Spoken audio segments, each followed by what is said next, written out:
মধ্যপ্রাচ্যে ত্রিমুখী লড়াই অব্যাহত, প্রতি ঘণ্টায় ইরানের সামরিক সক্ষমতা ধ্বংসের দাবি ট্রাম্পের। নভেম্বরে হয়েছিল খামেনি হত্যার লক্ষ্য নির্ধারণ, বলছে ইসরায়েল। বিএনপির সংসদ সদস্যদের দুদিনব্যাপী প্রশিক্ষণের উদ্বোধন যোগ দিয়েছেন তারেক রহমান। দক্ষতা বৃদ্ধির জন্য দেয়া হচ্ছে বিভিন্ন নির্দেশনা।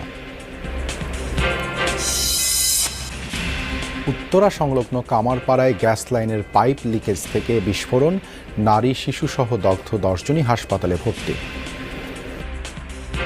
2 বোন, এক বোনের জামাই আর মেয়ে একটা 3 বছরের, আর আমার নিজের মেয়ে একটা 20 বছরের। কি থেকে কি হয়েছে এটা ইনভেস্টিগেশন করার পর বোঝা যাবে, শুনলাম। এর আগে তো কিছু বলতে পারতাছি না আমরা।